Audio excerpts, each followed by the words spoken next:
காலை வணக்கம். உம்மை நம்பி நடக்கிறேன் என் தகப்பனே. உங்க பாதை நன்மை என்று நம்புகிறேன். உம்மை நம்பி நடக்கிறேன் என் இயேசுவே.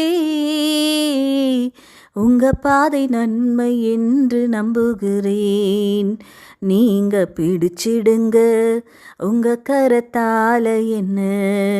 நீங்க நடத்திடுங்க உங்க சித்தம் போல என்ன.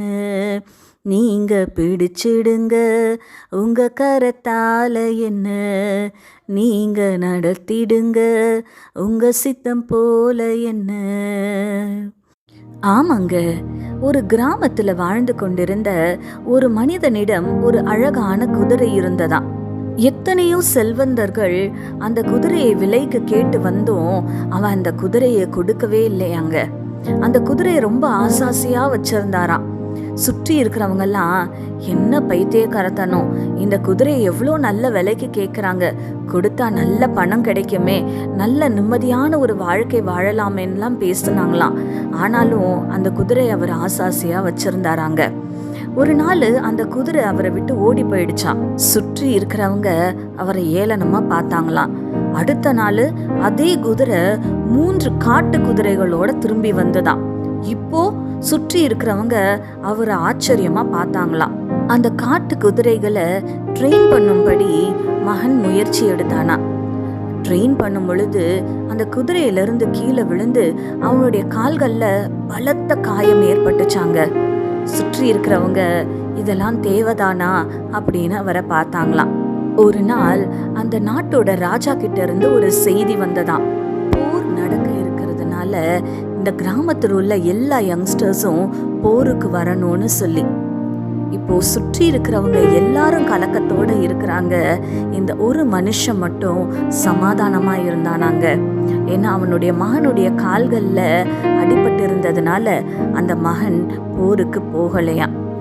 ஆமாங்க, உங்களுடைய வாழ்க்கையில நடக்கிற சில காரியங்கள் உங்களை சோர்வடைய செய்திருக்கலாம். உங்கள் சூழ்நிலை நிமித்தம் உங்களை சுற்றி இருக்கிறவர்கள் பார்க்கிற பார்வையும் அவர்கள் பேசுகிற வார்த்தைகளும் உங்களை காயப்படுத்தி கொண்டிருக்கலாம். ஏசப்பாவை தானே நம்பி இருக்கிறேன், அப்புறம் ஏன் இப்படி எல்லாம் நடக்குதுன்னு நீங்க கேள்வியோட இருக்கலாம். ஒரு காரியத்தை நன்றா புரிந்து கொள்ளுங்க. அவரை நம்பி இருக்கிற அவருடைய பிள்ளைகளுடைய வாழ்க்கையில சகலமும் நன்மைக்கு ஏதுவாக தாங்க நடக்கும். அது மாத்திரமல்ல, நம் ஒவ்வொருவருடைய வாழ்க்கையை குறித்தும் நம்மை குறித்தும் நம்முடைய எதிர்காலத்தை குறித்தும் ஆண்டவர் ஒரு திட்டத்தை வச்சிருக்கிறாருங்க.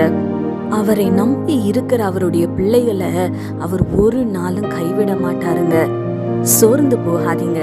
ஒவ்வொரு நாளும் கர்த்தர் உங்களை கரம் பிடித்து நடத்துவாருங்க. கண்களை மூடி ஆண்டவரை நோக்கி பார்க்கலாமா? எங்கள் பரிசுத்த பரலோக பிதாவே, உம்மை துதிக்கிறோம் அப்பா, உம்மை ஸ்தோத்தரிக்கிறோம். இதோ இந்த காலை வேலையிலுமாய் தகப்பனே, வாழ்க்கையில ஏதோ ஒரு சில காரியங்கள் நிமித்தம் சோர்ந்து போய் இருக்கிற உம்முடைய பிள்ளைகளை கர்த்தர் நீர் கண்ணோக்கி பார்ப்பீராக. அப்பா, உம்மையே நம்பி இருக்கிற உம்முடைய பிள்ளைகளுடைய வாழ்க்கையில அப்பா சகலமும் நன்மைக்கு ஏதுவாய் நடக்கிறது என்பதை நாங்கள் விசுவாசிக்கிறோம் தகப்பனே. நீர் எங்களை குறித்து, எங்களுடைய வாழ்க்கையை குறித்து, எங்களுடைய எதிர்காலத்தை குறித்து ஆண்டவரே ஒரு திட்டத்தை வைத்திருக்கிறீர் ஆண்டவரே. அப்பா, ஒவ்வொரு நாளும் நீர் எங்களுடைய கரம் பிடித்து நடத்தும்படியாய் ஜெபிக்கிறோம் ஆண்டவரே. சுற்றி இருக்கிற சூழ்நிலைகளை எங்களை சோர்வடைய செய்யாதபடிக்கு ஆண்டவரே கர்த்தர் ஒவ்வொரு நாளும் எங்களை பலப்படுத்துவீராக, எங்களை கரம் பிடித்து நடத்துவீராக ஆண்டவரே. உம்மை துதிக்கிறோம், ஸ்தோத்தரிக்கிறோம் ராஜா. எங்களுக்கென்று நல்ல ஒரு எதிர்காலத்தை நீங்க வைத்திருக்கிறீங்க அப்பா. நீங்க அதை எங்களுக்கு வாய்க்க செய்வீங்க ராஜா. உம்மை நன்றியோடு கூட துதிக்கிறோம். துதி கன மகிமை யாவும் உமக்கு செலுத்துகிறோம். இயேசு கிறிஸ்துவின் வல்லமையுள்ள நாமத்தினாலே கெஞ்சி மன்றாடுகிறோம் பிதாவே, ஆமேன்.